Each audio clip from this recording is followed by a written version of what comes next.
there's a collection of stories that we work with as koans in the White Plum tradition called The Record of the Transmission of the Lamp. And so it's the last anthology that we work through, but it's actually the first one that was codified. So sometime between 1004 and 1009, this work of biographies was assembled, and it covers all of the enlightenment experience of the ancestors from the Buddha down through the fifth patriarch, Daikon Ino. And the kind of represent the first experience of what we call Mando, or teacher-student exchanges in Zen, which became later on the actual substance of koans, right? Every koan is a story about an exchange between teacher and student. And so you have this wonderful progression in the Denkoroku, or the record of the transmission of the lamp, that shows each teacher's awakening experience, and then their students' awakening experience, and then their students' awakening experience. And you can see where it's, in one way, it's interesting to see how they build on one another, and the other, it's becomes a record of how and where people get stuck, and what it takes to break free of that stuckness. And so the ninth case, or the ninth ancestor, was someone called Buddhamitra, and his teacher's name was Buddhanandi. And Buddhanandi was visiting a town called Daegya. And when he entered town, he sees, because now we're in the Indian portion of our history, it's going to be rife with all of the trappings of Hinduism and all of the lore, and they had a much higher emphasis on synchronicity and seeing signs. And so when Buddhanandi shows up in town, he sees a white light rising above a house, and he says to his followers, "There must be a holy man in this house." And he knew him to be holy because no word escaped his mouth. And so he said, well, clearly that's a vessel of the Mahayana. As we talk about our practice being a practice that's well beyond words. But there's some irony here. He also never walked, this Buddhamitra. He would just sit quietly on the ground because he had an understanding of his actions having repercussions. Yeah? So this is kind of an awakening of sorts. It's awakening to the importance of what we say and do, right? So Buddhanandi says, "I'm seeking an attendant." And he shows up at this house, and Buddhamitra's father answers the door and says, "No, I think you've got the wrong candidate here. You see, my son doesn't talk, nor does he even really walk around." And the Venerable Buddhanandi says, "Well, if that's true, then this is the disciple I've been looking for, the student that I want." So on hearing this, Buddhamitra said, he stood up, bowed, and he said, "Father and mother are not close to me. With whom am I most intimate? The Buddhas are not my way. With what way am I most intimate?" And Buddhanandi hears this and sees that he's penetrated quite a way into the great matter. He just needs one little nudge. He's standing right on the edge, and he responds, "Your speech is one with your essential nature, and not even your father and mother can compare in closeness. Your actions are one with the way, and this is what the mind of the Buddhas is. If you search externally for a Buddha with form, he won't resemble you. If you want to know your intrinsic mind, you're neither one with it, nor are you separate." And everybody knows what line comes next in the koans, right? And at this, Buddhamitra had a great enlightenment or a great awakening. He saw what it was that he was stuck, what it was he was clinging to, and was able to move beyond it.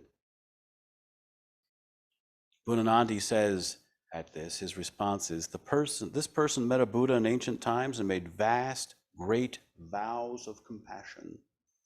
He has never spoken or walked because he was thinking of the difficulty of turning his back on the love of father and mother.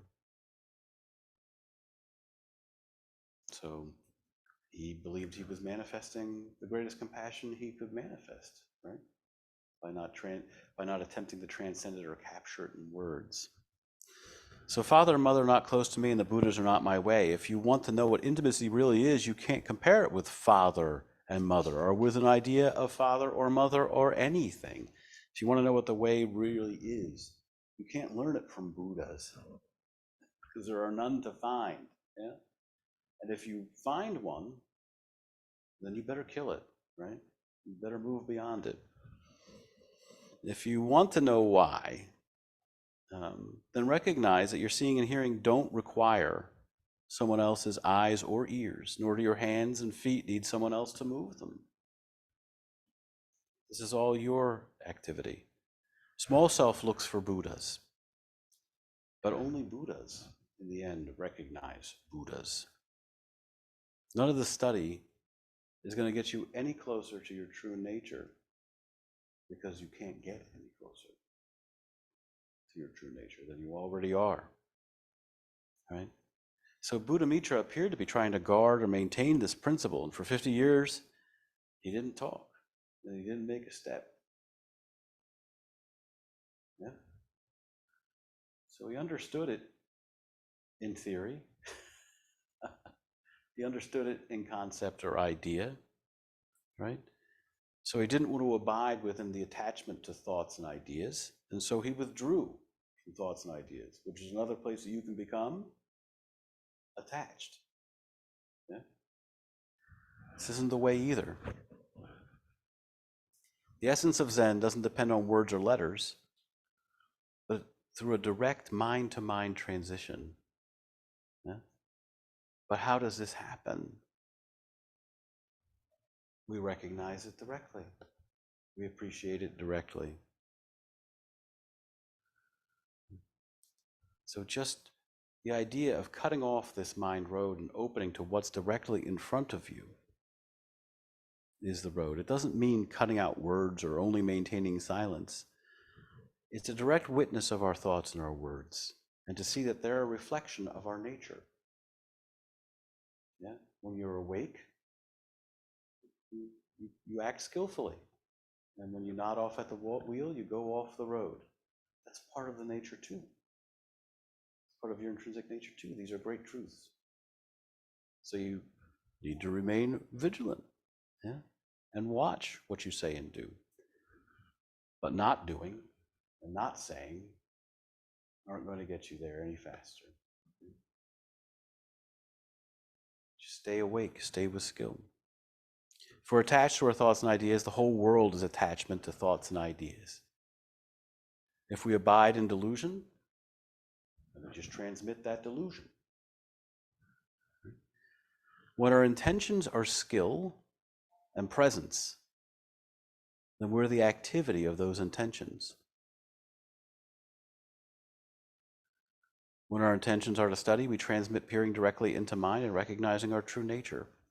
The idea is to forget about gaining, forget about losing, forget about winning friends and influencing others, and just show up on the spot, non-grasping and free to paint on this canvas that we call life.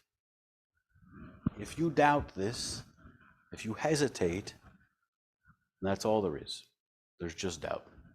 That's all you have. When you realize that this is not the realm of the senses and their objects, nor the realm of mind and objects, then you recognize that you are the way, and that there's nothing excluded. Move beyond your ideas of self, of other, of mind, of Buddha, of sutra, of teaching. then self, other, mind, Buddha, and sutras are in their correct place.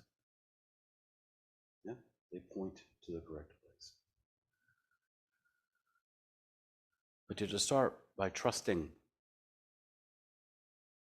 a deep trust in who you are, of life's experience as it presents itself to you, and your ability to transform life's experience.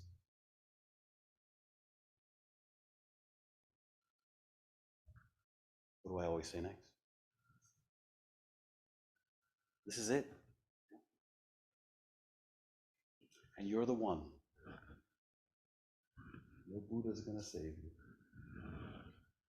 Just make it happen. Yeah? Show up and be present. Not by thinking hard on what it is that you need to do, but by doing. Yeah? By practicing a wisdom that shows up before thoughts and ideas and concepts emerge and choke them. By practicing from a place of trust and a knowledge of the fact that you intrinsically possess that wisdom. Where you got it from is the stuff of religion. We don't need to mess with that. Just know that it's there. Right? Be present with that.